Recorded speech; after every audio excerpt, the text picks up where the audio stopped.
High Performance Vet Pro Radio. Welcome to High Performance Vet Pro Radio. Here, you will learn everything you need to know to become a high-performance veterinary professional. We will focus on optimizing your sleep, fitness, nutrition, mental performance, stress response, and work-life balance. Please enjoy these professional interviews with cutting-edge content from Dr. Jennifer Quammen and human performance coach Ryan Smith from hyperfliving.com. And welcome back to High Performance Vet Pro Radio. This is Ryan Smith, and today's guest is an expert in something that most people struggle with, but they rarely think about, and that's their spines and posture. And they only think about it whenever they actually have an issue with it. And as the veterinary professionals that kind of listen to Vet Pro Radio, I'm betting that most of you, your posture's not where it needs to be. And it's really hard to kind of optimize your health whenever you don't have the best posture and whenever you're having back pain. So whether it's during surgery, it's lifting an animal off the floor, even having to squat down to get to the floor with a patient, posture plays obviously a huge role in the ability to reduce back problems, from it's even mental performance. We have all kinds of things that go on from a posture standpoint. So today I'd like to welcome our guest, Dr. Matthew Smuck. And Dr. Smuck is the Chief of Physical Medicine and Rehabilitation and an Associate Professor of Orthopedics at Stanford University. He's here from the Midwest where I'm at, but he's out there in California now, and he specializes in comprehensive conservative management of spine disorders. So it sounds like kind of less invasive types of things. He's also an award-winning researcher who's pioneered the new field of performance monitoring using wearables, subject dear to my heart, and has an interest in medical applications of that wearable technology. So he's got all kinds of research that goes on with this. So I'd like to welcome Dr. Matthew Smuck. Appreciate you coming on the show. Thanks for having me. It's a great opportunity to talk about what I love and my research and some exciting technologies. Cool, that's awesome. So I first became aware of you through the Lumo Body Tech and talking with them. I have a Lumo lift, but that both Dr. Jen, my partner, and I have, and we use them all the time. So she's been able to use it in her veterinary practice, dealing with whether it be with patients and doing surgery and stuff, and it's really kind of helped her with her posture. So it was really cool that kind of came about. So through them is how I kind of originally got introduced to you. And so I want to kind of dive in, and we'll talk about the Lumo lift and wearables a little bit later. But so the research kind of shows that 8 out of 10 people are going to have back issues now, right? That's right. So so kind of go on, what's going on here, why we're dealing with so much back issues? Are people weaker? Are we not paying attention to what we're doing? What's kind of, it seems to be a big factor going on there? Well, that's a great question. And I think you have to look at really two facts to understand why so many people have back issues.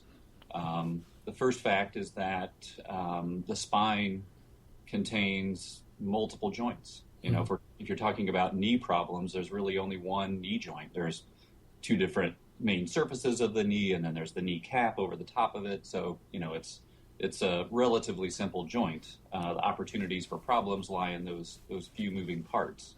Whereas in the spine, in between each vertebrae, there are 3 points of connectivity. There's multiple ligaments that support it, multiple muscles that act upon it. Right. And so there's just a much greater opportunity for problems in the spine compared to other joints in the body. And then the second factor that plays a role is that, you know, as American society has become more and more specialized and less agricultural, we have become much more sedentary. And so our sedentary lifestyles have caused changes in the way our bodies move, changes in the way our bodies are formed. It's a big contributor to the obesity epidemic. And, you know, as a result, we're not as active. We're not paying attention to our bodies. Our bodies aren't as strong as they were in the past, or as resilient, and that also contributes to the problem. Right. Yeah, I mean, I can definitely see that. I mean, and I think a lot of it, with just that whole concept of no people are not moving, right? They sit in a car for an hour to get to work, then they sit for 8 or 10 hours a day, then they get back in the car and they drive home an hour, and then they go home and they sit on a couch for 2 or 3 hours watching TV, right? There's just what the body's capable of doing and what we're doing to it just doesn't kind of match up. Right. Yeah. I kind of think of I'm a health professional, obviously, Mm-hmm. and much like the veterinarians that listen to the show, I consider myself a little lucky compared to the average American because I'm up and out of my chair multiple times in the day. I'm seeing a patient, then I'm back on the computer, and so there's a lot more opportunity for us, for health professionals, to adapt healthy habits, right, than it is for the average office worker. Right. So I think we suffer from many of the same problems because of a lack of awareness, but we have a lot more opportunity to make healthy changes. Right. Absolutely. Now, me personally, I have a background because my master's is in exercise physiology, but then I've also really studied human movement and the functional movement systems, and so we can do testing and kind of work with a lot of that, the movement patterns that we deal with as humans. So I see a lot of people, especially kids now, are, they just don't have the ability to move. They can't run. They can't do pull-ups. The physical education, if they have physical education even in schools anymore, is so different than when we grew up.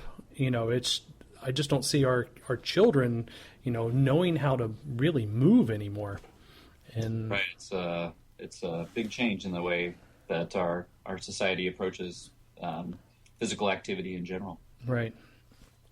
So, with this posture and kind of human movement, we're not moving well. People can't squat down, people can't move, and then we've got what the new buzzword, I guess you hear on the news and stuff, is this tech neck, because everybody's looking down at a computer, but even more importantly, everybody's now looking down at these smartphones and they're texting and they don't even look up anymore. And so we've got this forward head posture. So let's dive into kind of posture and see what's happening there. So what happens whenever we don't have this spine in alignment? Well, so in the neck in particular, it's somewhat important because the head tends, the average human head weighs about 10 pounds. Mm-hmm. And anybody who's held a weight that weighs 10 pounds and held it close to their body knows that it's relatively easy to hold. Mm-hmm. But as you move that 10 pounds away from your body and your arm extends out, it becomes much more difficult to hold. And that's what happens with bad neck posture, is that the head gets out in front of the body, and then the muscle work that's required to hold the head just in space, mm-hmm. increases. And so increasing load on those neck muscles can cause muscle fatigue and muscle pain. It can, as a result of that, can place extra strain on the static supporting structures, the bones and the ligaments, mm-hmm. the discs, and lead to several degenerative problems over time. Whereas a normal posture places the head in a nice position over the top of the shoulders and allows the muscles to do kind of light static activity to keep the neck in place and reduces the load, not just on the muscles, but on the static supporting structures as well. Right. So that whole column of, whenever it's stacked properly, it's like a column that holds a house up. When it's properly stacked, it's not working nearly as hard as whenever it's out of alignment. It's not going to obviously support nearly as much, right? Yeah, absolutely. Yeah. So, and I guess for me, I kind of think of, even though it has curvature to it, I think of the spine as kind of a long lever. So whenever you put something at the end of a long lever and you take it out of balance, it's going to also put pressure on our low back as well, right? That's right. It's when you think of movement and you think of kind of static control, I think it's good to think of the spine as a long lever, because it helps you understand how the forces act through movement and how the muscles are working. But the curvature of the spine is important as well, because it builds in a certain amount of compliance mm-hmm. For everyday life. Imagine if the spine was straight like a straw. You know what happens to a straw when you bend it? It tends to kink and right. and develop hinge points and loads in certain locations, whereas the natural curvature of the spine allows for everyday movement and compliance that's very healthy for the body. Yeah, absolutely. And I mean, it's got to have that ability to move. And and whenever you have a spine that doesn't have the proper curvatures, then we also run into the others. So if we have a spine that's straighter, we also run into issues, right? That's right. And one of the things with this kind of tech neck situation where the head is forward, tends to actually reduce those natural curvatures in the spine. So the natural backward sway in the neck that helps maintain the neck in good alignment, helps keep the head over the shoulders, that's reduced when the head is jutted out forward. Mm-hmm. And then that also can cause the sway in the lower back to increase if that becomes a chronic issue in the neck, because to maintain your view of the world, once you stop looking at your device and start interacting with real people and in the real world, then if your neck doesn't come back into posture, then your lower back has to compensate for that and increase the amount of sway. Right. So, it's not just from the neck that you get problems. It can transfer down into the other parts of the body. I've read recent studies where they've demonstrated that changes in posture of the back can help people with hip pain and knee pain. Mm-hmm. These things shouldn't surprise us medical professionals because we understand how changes in one part of the body can affect another. But good medical research actually proves that to be the case. Right. Yeah. So, and on a different spin from that, how does posture even affect mental performance? Obviously, it's going to, we have a spinal cord that goes up and down through the spinal column, and we get feedback continuously from all parts of our body. So spatial awareness, from ground contact, how hard are we hitting with all the neurons in the feet. So we have all of this stuff, but then from a mental performance standpoint, how does poor posture affect us? Well, for one, it can reduce the airflow in and out of the lungs, and that in and of itself can be a performance limiter. Good breathing techniques have been shown to do things so much as increase performance, sporting performance, as well as increase mood.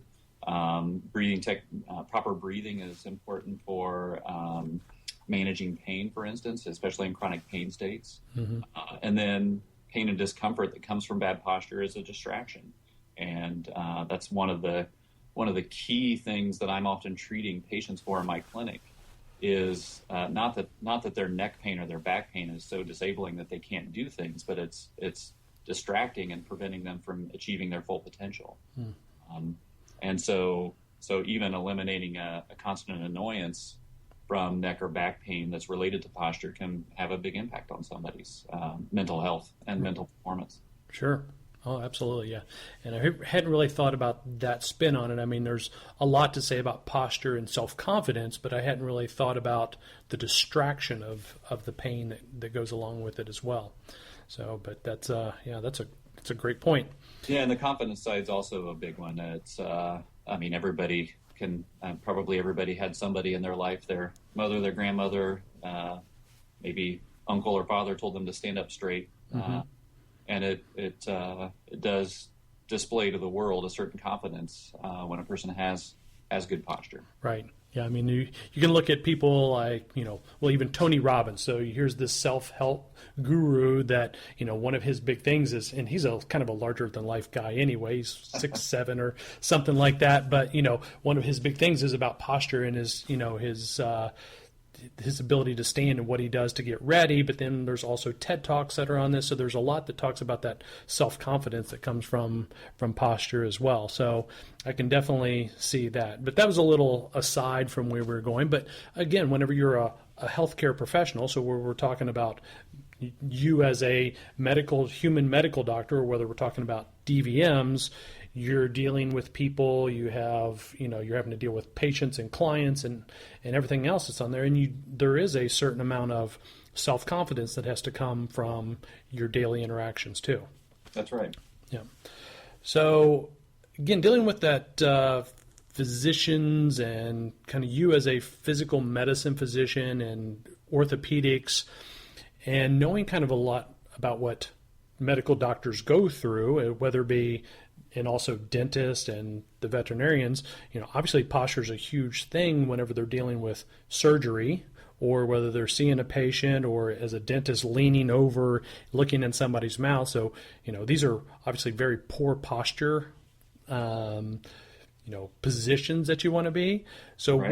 what would be some things that people could do to really kind of improve their posture so that as they're doing surgery or working with somebody, what are some hints that'll kind of help them out? Well, I think that the most important thing to begin is awareness.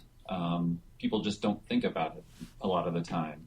And even when somebody decides that they want to make a change with their posture, it's very hard to keep that in the front of your mind.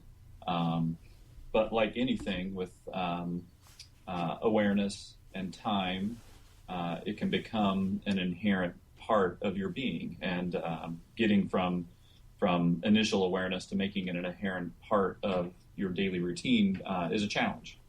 So I think that's one of the places, we'll probably talk about Lumo and how Lumo provides something that is different than anything else that's been available before. Right.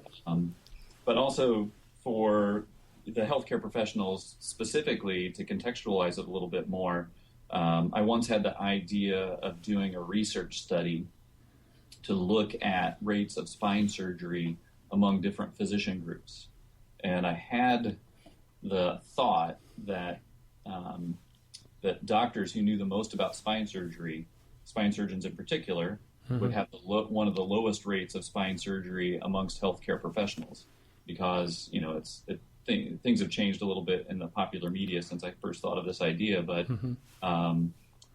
it's pretty well understood now that spine surgery can sometimes have limited outcomes, and spine surgery can sometimes have very good outcomes. Right.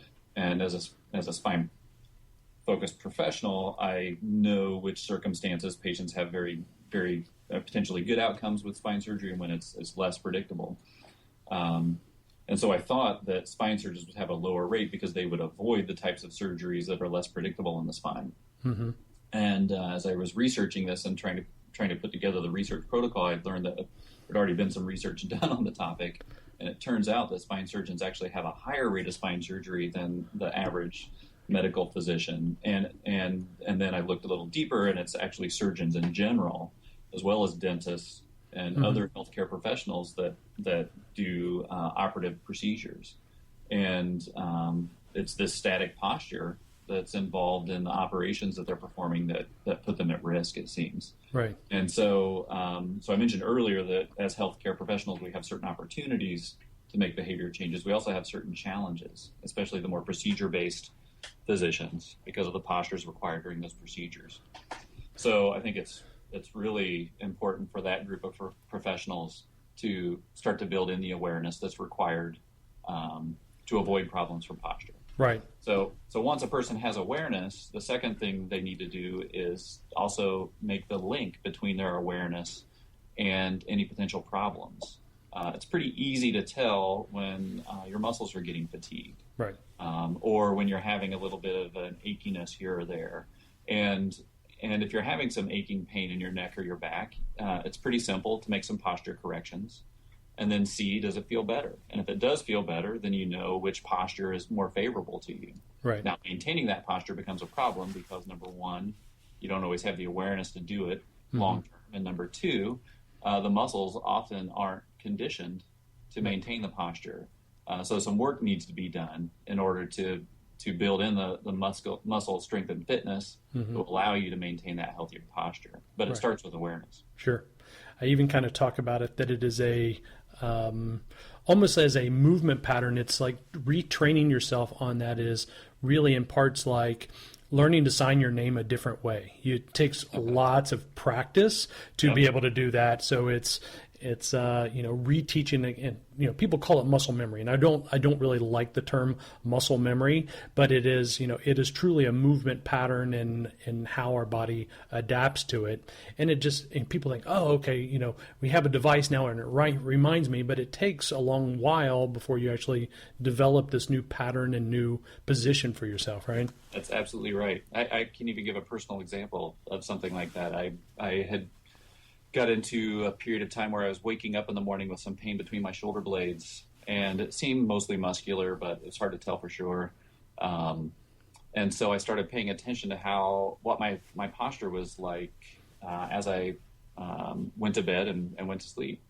And by simply correcting my neck posture as I was going to sleep, I eliminated the problem. Now, it took me being aware of it, and then it took me changing my posture to see how it felt, and then every night reminding myself to put my neck in a more favorable posture as I went to sleep, and then the problem went away. Right. And that was easier than making changes throughout the day, because like you said, it's like changing your signature. You have to really try to do it. And for me, it was one time at night that I had to remember to do it. Right. Making posture changes throughout the day is challenging. Right. But it doesn't have to be too challenging. It's a solvable problem for anybody who's suffering from bad posture, and especially secondary effects of bad posture. Right. So let's talk about that awareness. Let's get into then some of the devices and the wearables, since that's another area of your expertise. So again, we talked a little bit about Lumo at the beginning, and we're talking about this. I guess me personally, I'm an organizer for our local quantified self group here in Cincinnati, so I'm used to it. So I love quantified self because, again, it's the data, but it's not just the data, it's what you do with it, right? Because, how many, there's Fitbits and Jawbones and all these devices that are coming out, but, if people are just tracking what it is and they're not doing anything, that's not good. So, I love this. You're an N equals 1 kind of self-experimentation that goes along with the quantified self. So let's kind of dive into the Lumo and the wearable devices that are actually helping us with posture and kind of reminding us and making us more aware and helping us with the changes. Yeah, so it's a rapidly evolving space, and the adoption of wearables is expected to increase dramatically over the next 5 and 10 years. Mm-hmm. And I think that predictions on that are probably spot on, because it's not going to be long before the health implications of some of this data become better known. So right now, we're at an early time in the evolution of these technologies, and especially the integration of these technologies with people's health. Right. Most of the fitness trackers that are out there right now really, are that. They test somebody's physical activity level in a way that can be useful to understanding how your activity connects to your overall fitness. But it's been shown that only a certain segment of society is interested in that, and most importantly, the part of society that could benefit the most from improving their physical activity really aren't the ones that are using these types of devices. Right. So there's a couple of problems. Number one is that the people that can benefit from the technology aren't using it, and number two, the information from the technology doesn't interest the people who could benefit from it. So smarter devices and more focused devices and information from devices that can actually solve health problems for a wide variety of people and a wide variety of issues is what's going to take wearables to a whole new level. And that's where I think Lumo is exciting, because it is a device that can track your activity, can give you information about how physically active you are. But it's also doing that within the context of something that's important for health for other reasons, and that's posture. So having a device that can remind you when your posture isn't optimal, or where you can set targets for your posture, places the whole issues around wearables into a new context, and a context that's informative and actionable. Right. and that's a game changer, really. Yeah, and that was, and I for years I'd had a Fitbit, so being as a an exercise professional, I've used it with clients. But then this has really been one of the devices that we've recommended for since they really kind of hit the market back. I guess it was about August of last year, whenever we got ours, and it was a big thing for us because we could actually then, again, quantify, and what you can quantify, you can change. And my posture, everybody always said, "Oh, your posture is so great," but it still became about me working to become better. And then with Dr. Jen, then it became really big. She was actually the one that kind of found it at the beginning was, hey, okay, whenever I'm in surgery and I'm not paying attention to what's going on in my posture, because I'm so aware of what's going on with the animal that I'm working on, my posture's bad. So it became that little reminder for her to kind of, hey, I'm still here. You need to think about me. That's great. Yeah, it's that kind of reminder that allows someone to build in the habit. And quantifying that type of information is usable from a healthcare standpoint. So, so I think it's a very exciting time to be involved in this kind of research, because we really are building the tools that are going to inform healthcare in the future. Even just the posture data, like you mentioned, you found it useful for your clients. Activity trackers provide some information about how active someone is, but many of my patients, they have no hope of achieving 10,000 steps a day. Right. So how do I counsel them about their physical activity? And the real answer is I don't know how right now, because the research hasn't been done to show what types of changes and steps per day are important for somebody with osteoarthritis, for instance. Right. So one of the limitations in these devices becoming more important to healthcare is really just solving some of the basic problems about the information from this data. What does it mean for this individual, and what can they do about it? Right. And so doctors, by and large, aren't really very interested in most of the data that these things provide. But one thing that I see differently about the Lumo Lift is that professionals like you and physical therapists and others immediately saw the clinical context of this and how to use that to help their patients. Right. So it's really just finding that clinical context and the clinical importance and the actionable information from the device that will allow them to be used in the healthcare arena. And when a device provides that actionable information, then they're going to be rapidly adopted in healthcare. Right. And with some of the stuff, I really don't even think that there has to be like a tremendous amount of research behind it as well, just because we know, there's been, we've been humans for thousands of years, and, here we are kind of now where our posture's kind of getting crappier because of all this stuff and our own kind of, I guess, our own self-absorption in many ways. But this whole, adding it in and quantifying everything from an individual standpoint, because what you do as a surgeon and what I do as a fitness professional, or what somebody that I work with who is an executive athlete, those are three different things, and the research doesn't necessarily match up to all of them, because you're standing at a surgery table. I'm healthy and doing fitness things versus somebody who's sitting at a desk all day. So this really becomes about, again, that N=1, and you as a physician, if you understand it, can really help to coach this person just get better each day, right? Yeah, absolutely. In the end, it always comes down to the individual and what's going to be best for them. And having the ability to see that information, if it's useful for the healthcare worker and the healthcare provider that's taking care of that person in front of them, then it can be used to help motivate. Sometimes the user just needs to have the information to get the motivation to make a change that's helpful to them. But it always comes down to that individual, that N=1. Right, absolutely. So that So from a standpoint, then I want to be respectful of your time as well, and kind of want to wrap things up here a little bit. But so I got a couple more questions in a moment. But from a standpoint where people want to get more information on just some of the wearable information that you're doing as a researcher, is there anything that people can get more information on from this type of thing, from this standpoint? Sure. Yeah. So my Wearable Technologies Research Lab has a website, and that's accessible through the Stanford Physical Medicine and Rehabilitation website.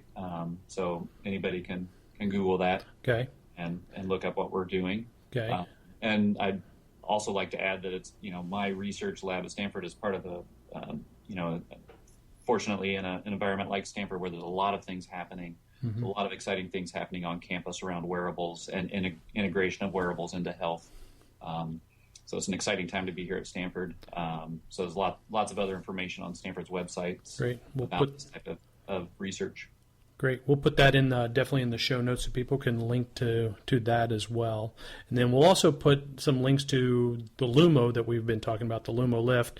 I know they had some earlier things. The Lumo Back was one that I'd seen, but I'm really, really happy with the Lumo Lift and how it provides a lot of data. So we'll have that in there as well.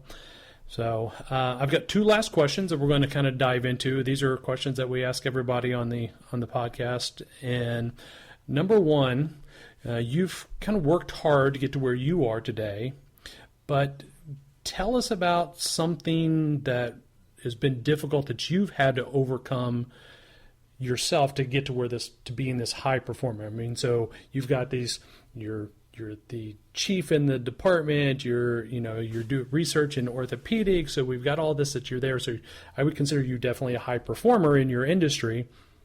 What have been some things that you personally have had to overcome to kind of reach that pinnacle? I think that one of the biggest challenges has been keeping a focus on work-life balance. I don't think anyone can remain a high performer without maintaining a work-life balance.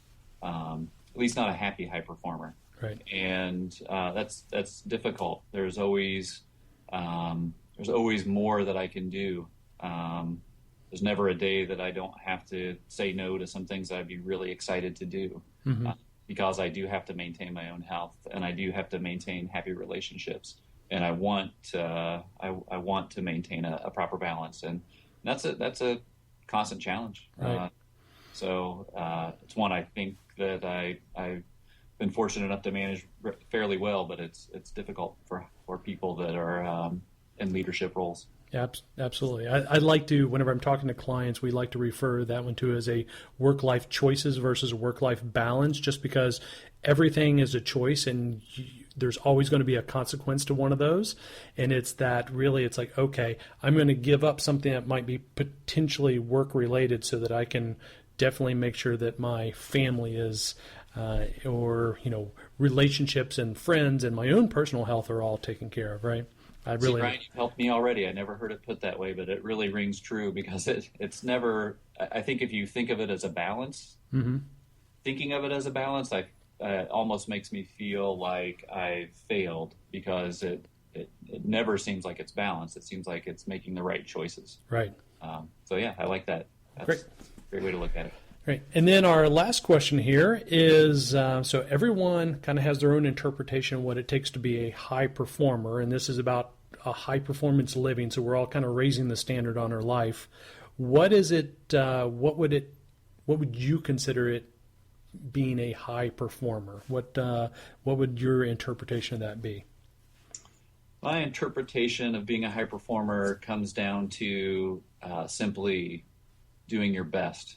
And that sounds maybe a little bit like a cop-out, but I want to tell you what I mean by that. I mm-hmm. think that a person has to understand what their skills are and what their limitations are. And by getting the most out of your skill set, you're really doing the best for yourself and for the world. And so, I was fortunate enough to find a path that allowed me to combine my interest in spine care and musculoskeletal care with passion about improving outcomes and health through development of new tools, and being in an environment like the Silicon Valley where there's access to all of this new technology that can solve some of the problems that I was trying to address in the outcomes area. And so by combining those things together, I'm able to accomplish a lot more than I can do otherwise. So I think an awareness of your skills and how to synergize sometimes what seem to be disparate aspects of your strengths into a unified goal really drives high performance. I love it. That's a great answer. Thanks very much for that. So kind of in closing here, Dr. Smuck, I want to thank you again for sharing your knowledge and that you have, and kind of bringing it to the application that our listeners are going to have. And I know they're going to find it extremely helpful. I've obviously gotten a lot out of this and enjoy this kind of talk and educational process that we go through here. So really, really thank you for that. And with that, I'm going to kind of end things here. And I want everybody that's as a listener, I want you to have a great week. And we want you to work each day to live your life just at a little bit of a higher performing level. So thanks. And for High Performance Vet Pro Radio, this is Ryan Smith, and we'll talk to you soon. Thank you for joining us at High Performance Vet Pro Radio. We hope to hear from you soon. Like this episode? Leave us a review on iTunes, Stitcher, or SoundCloud. It helps us to reach more veterinary professionals. For more information or to contact us, please visit us at highperfliving.com. Until next time, remember to live every day with intention.